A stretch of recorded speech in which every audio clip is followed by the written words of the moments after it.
A coil of wire consists of 6 turns. The strength of the magnetic field that passes through the coil changes from 6 Tesla to 18 Teslas in 12 seconds. The coil has an area of 4 meters squared.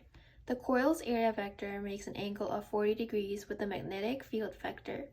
What is the magnitude of the EMF that is induced in the coil? Okay, so when given a problem that asks for EMF induced in a coil given angle, you want to remember 2 things. You want to remember the equation to find EMF in a coil is equal to -1 delta phi over delta T, where E coil is equal to EMF in a coil, N is equal to number of turns, d phi is equal to change in magnetic flux, and dt is change in time. The second thing you want to know is that phi is equal to AB cosine theta, okay?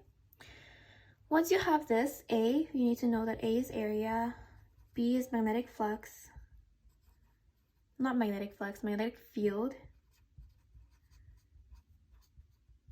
and cosine theta is just cosine theta.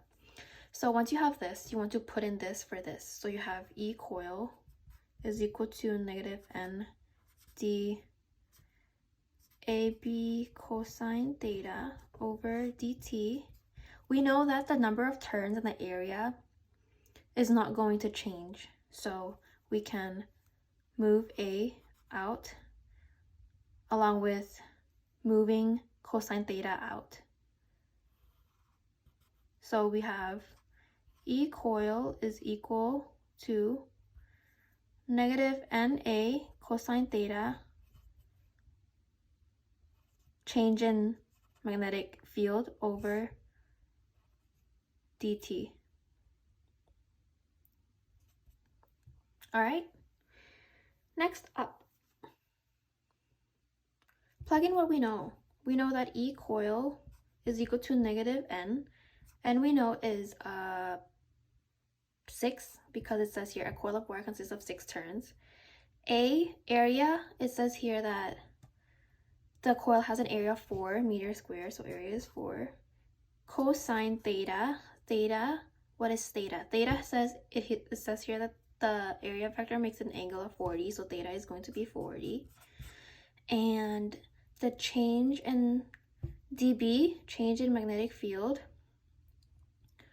is going to be from 6 Tesla to 18 Tesla, which means that it will be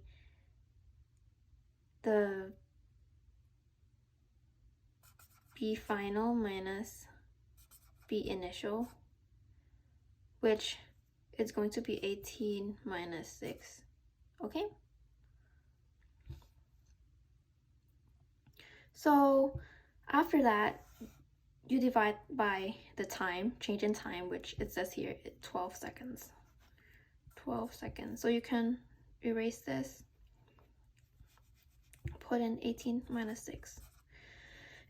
All right, and if you plug this into a calculator, you will get your answer. So let's do that. You have a -6 and 4 cosine. Make sure that your calculator is set in 2 degrees mode because we're working with angles. So whenever we work with angles, set it in 2 degrees, okay? We have -6 times 4 cosine, oops, delete, cosine 40 times 18 minus 6, all that over 12, gives you a -18.385. So it's gonna be around a -18.4 volts.